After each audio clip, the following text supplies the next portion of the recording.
Salut la compagnie, c'est Jules Melon et aujourd'hui dans un Procédé Critique, je vais finaliser ma rétrospective et rattrapage de la trilogie Reboot, La planète des singes, sortie dans les années 2010, en vous parlant du dernier volet, paru en 2017, La planète des singes, Suprématie, ou en VO, War for the Planet of the Apes, toujours réalisé par Matt Reeves, qui avait fait le précédent, et avec au casting de retour dans le rôle de César, le leader des singes, un certain Andy Serkis qui prête sa voix, mais aussi ses mouvements, capture de mouvements, donc à ce personnage iconique. À ses côtés, dans le seul rôle humain d'importance, on va dire, nous avons Woody Harrelson, que vous avez pu apprécier dans les Zombieland, et d'autres acteurs qui eux aussi prêtent un petit peu leur mouvement et leur voix aux singes, Steve Zahn, Jodie Greer ou encore Karen Conover, pour des événements qui se déroulent 13 à 15 ans à peu près, c'est pas trop clair, mais c'est 15 ans d'après le texte du début, après le premier volet qui a vu cette grippe simienne ravager, enfin commencer à se répandre et ravager plus de 95% de l'humanité au bas mot, et quelques mois, quelques années à peine après le second qui a vu le premier affrontement vraiment sérieux entre les hommes et les singes. Depuis, forcément, la guerre est déclarée, et nous avons un César qui ne pense qu'à une chose, protéger les siens et peut-être mener ses congénères vers une autre terre, la terre promise, loin des conflits et surtout loin des humains, voilà, afin que tout le monde puisse vivre en paix. Sauf que malheureusement, César et les siens vont devoir faire face à un colonel qui est un petit peu timbré, enfin ce que l'on croit du moins au début, et qui ne veut qu'une chose, c'est tuer du singe. Et ce colonel, qui s'appelle le colonel McCullough, joué par Woody Harrelson, va commettre quelque chose de terrible dans le camp de César, qui va pousser ce dernier à la vengeance. Voilà, parce que, on va pas révéler exactement ce qui se passe, mais on peut comprendre pourquoi César décide d'arrêter d'être ce pacifiste qu'il a été, et en gros va confier à certains de ses adjoints, lieutenants, la mission d'amener sa population vers la terre promise, alors que lui, il va aller se venger de cet homme, aidé évidemment par certains de ses amis, dont l'ourang-outan Maurice, Maurice, voilà, et d'autres personnages qui vont récupérer sur la route une petite fille, et un autre singe un petit peu spécial, qui est surnommé Bad Ape, mauvais singe, voilà, qui est un petit peu le comic relief du film. Mais, alors, comic relief, oui, mais alors, attention, parce que ici, il s'agit d'un blockbuster, mais alors d'un film sombre et très intelligent. D'ailleurs, c'est assez rare de voir un tel métrage. Vraiment, les blockbusters, c'est divertissement avant tout. Là, c'est quand même bien dark, bien écrit, clairement, avec le personnage humain principal qui est beaucoup plus profond qu'on ne le croit. Et c'est ce que j'aime bien au final dans cette saga-là, donc ces trois films, parce que je peux presque faire un petit bilan maintenant que j'ai vu les trois, c'est qu'on est loin d'une certaine tonalité manichéenne, on comprend à la fois ce que les singes et les humains veulent, et nous, spectateurs, on a du mal vraiment, pas forcément à choisir notre camp, mais à vouloir condamner l'un ou l'autre. Ici, par exemple, César, que nous avons connu vraiment très positif dans les deux premiers films, commence à montrer sa part sombre, et pour cause, et même se rapprocher donc de son antagoniste singe du deuxième volet, Koba, qu'il voit en cauchemar d'ailleurs, après certains actes, qu'il va plus ou moins regretter.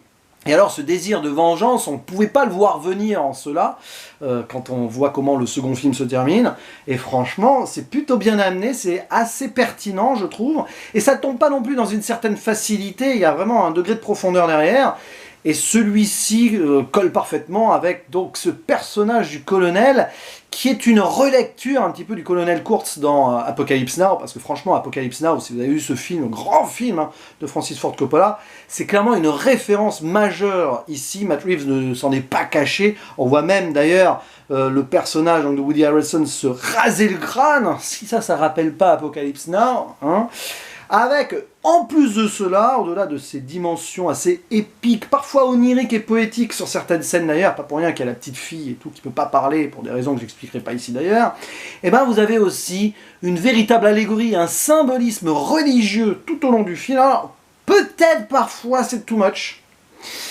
peut-être, c'est très américain, vous avez clairement ici une relecture de Moïse qui va déplacer son peuple vers la terre promise, voilà, libération, tout ça, c'est clairement ça.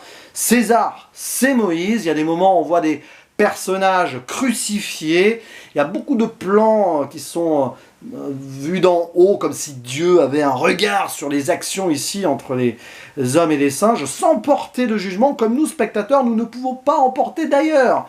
Comme si Matt Reeves se prenait un peu pour Dieu avec sa caméra, bon, toute proportion gardée. Et quand on voit que le personnage donc, du colonel aussi se prend pour une sorte de prêcheur à un moment, de président de substitution pour son peuple, enfin pour ses hommes, c'est très très intéressant. Et là où on pourrait imaginer la folie ou alors l'idée des grandeurs absolues, ce personnage à un moment va donner ses raisons, que l'on va comprendre, et à un moment dans le film tu es là et tu te dis « Ouais mais alors maintenant je ne sais plus trop quelle partie prendre ». Bah, le mieux, c'est de regarder ce film en ne prenant pas parti, tout simplement. Ce qui n'est pas évident, parce qu'au fil des films, nous sommes attachés à César et ses amis. Donc, je parlais de Maurice. Il y a forcément aussi sa famille. Hein. Il y a, comment il s'appelle? Il y a un gorille aussi, qui s'appelle Lucas, qui était très touchant dans le film. Le petit singe comic relief, là, mauvais singe qui apparaît là, bah, voilà, on compatit un peu pour lui aussi, parce que s'il est un petit peu timbré, c'est pas pour rien. La petite fille aussi, enfin voilà, il y a des choses, il y a voilà, quelque chose de fort, il y a Rocket aussi. Donc c'est une belle conclusion à cette saga, clairement. Et puis tout ce qui se passe à la fin, je vais pas faire de zone spoiler, hein, c'est très touchant. Il y a deux scènes qui peuvent faire monter les larmes, puis il y a le tout final qui est aussi en lien quelque part, mais sans vraiment l'être, avec la saga d'origine et le film donc de 1968, hein, si je ne me trompe pas. Beaucoup de références à la saga de base d'ailleurs, une nouvelle fois.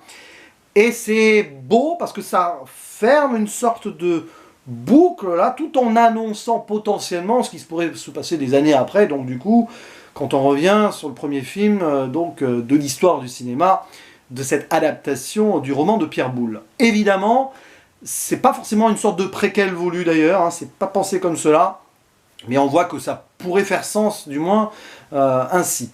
Et ben, c'est beau aussi sur le plan cinématographique, comme je le disais, donc pas mal de symbolisme, des plans intéressants, des ralentis aussi pour bien marquer l'action et l'émotion, mais pas forcément trop.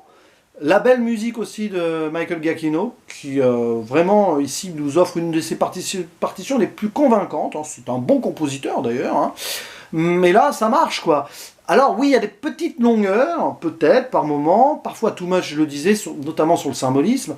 Mais ce que je salue ici, c'est l'apport très, on va dire, contemplatif et sombre d'un blockbuster hollywoodien. C'est très rare de voir ça. Et c'est assez ambitieux, je trouve, avec le côté aussi faire parler les singes en langage des signes, avec des sous-titres, donc. Il n'y a pas beaucoup de dialogue parlé dans le film, clairement, même si, bon, parfois César parle, hein, évidemment, d'autres singes parlent aussi, là, le mauvais singe, là, il parle. Puis vous avez des humains qui ne parlent pas non plus, c'est assez amusant. Et voilà, c'est un film qui va pas mettre tout le monde dans le même... Enfin, les humains dans le mauvais panier, les singes dans le bon, non, toujours ça se croise là-dessus, il y a même des traîtres singes, il y a des humains qui vont aider les singes, plus ou moins. Donc voilà, c'est intéressant. Et c'est un bon film, je crois que c'est mon préféré hein, de cette trilogie-là. On est monté en puissance par rapport au premier. Alors, premier, deuxième, c'est à peu près sur le même plan pour moi. Et là, le troisième, je monte à 8 sur 10, là où j'étais resté à 7 sur les deux premiers films. Et un très bien sur Captain Watch. Je pense que ça le mérite. Woody Harrelson est très bon, d'ailleurs. Je trouve il a un personnage en or que j'aurais presque aimé plus encore voir sur certains points. Mais il est suffisamment développé pour qu'on n'en ait pas eu plus, justement. Mais bon, voilà. Après, c'est de la gourmandise. Bref, je vous conseille ce film. Mais clairement, je vous conseille la trilogie. Même ceux qui n'ont pas aimé le premier film et qui se sont arrêtés là, donnez une chance à la suite parce que c'est différent dans le contexte. Ici d'ailleurs, on voyage beaucoup dans la neige, dans la forêt, vers ce campement militaire très dark où il y a des esclaves et tout. Oui, c'est vraiment un film sombre et passionnant en cela, qui est loin des codes des blockbusters actuels. Donc ça mérite d'y jeter un petit coup d'œil, je pense. Et sur ce, je vous dis à la prochaine. Ciao!